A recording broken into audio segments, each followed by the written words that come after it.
হাই আপোনালোকক দেখুৱাম আজি আসাম পুলিচৰ ৰানিং প্ৰচেছ কেনেকুৱা ঠাইত মই কৰোঁ আৰু এনেকুৱা ঠাইত কৰিলে বহুত বেষ্ট হয় ৰানিং কৰিবৰ কাৰণে। এইখন দেখুৱাইছো আপোনালোকক ফিল্ডখন আপোনালোকে দেখিবলৈ পাব। এতিয়া খুব সুন্দৰ ফিল্ড হয়। মই এইখন ফিল্ডতে ৰানিং কৰোঁ। বহুত ডাঙৰ হয় আৰু এইখনত কৰাৰ কাৰণে মই ৰানিং ৰাখিবলৈ সক্ষম হওঁ। মই ইয়াৰ আগত কেঞ্চেল ৱাৰ্ডত মই ৰাখিছিলোঁ। ইয়াতে মই প্ৰেক্টিছ কৰিছিলোঁ। চাওক বহুত বিশাল হয়, দেখিবলৈ পাইছে। চাওক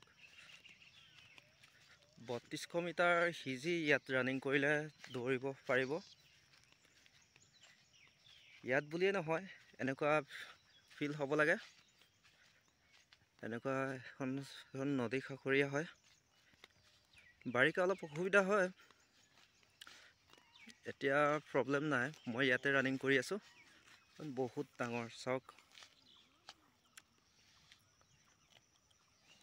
বহুত ডাঙৰ হয়। আপোনালোকে এনেকুৱা ফিল্ডত ৰানিং কৰিব।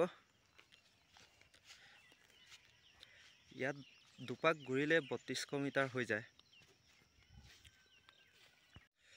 ভিডিঅ'টো চালে যদি ছাবস্ক্ৰাইব কৰিব, তেতিয়া মই আকৌ বেলেগ এটা ভিডিঅ' আপলোড কৰিবলৈ সক্ষম হ'ম।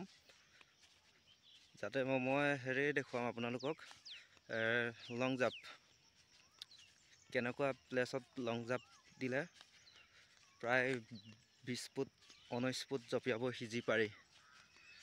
ইমানতে ভিডিঅ'টো সামৰণি দিছোঁ। আপোনালোকে ছাবস্ক্ৰাইব কৰি থৈ দিব নেক্সট ভিডিঅ'ৰ কাৰণে।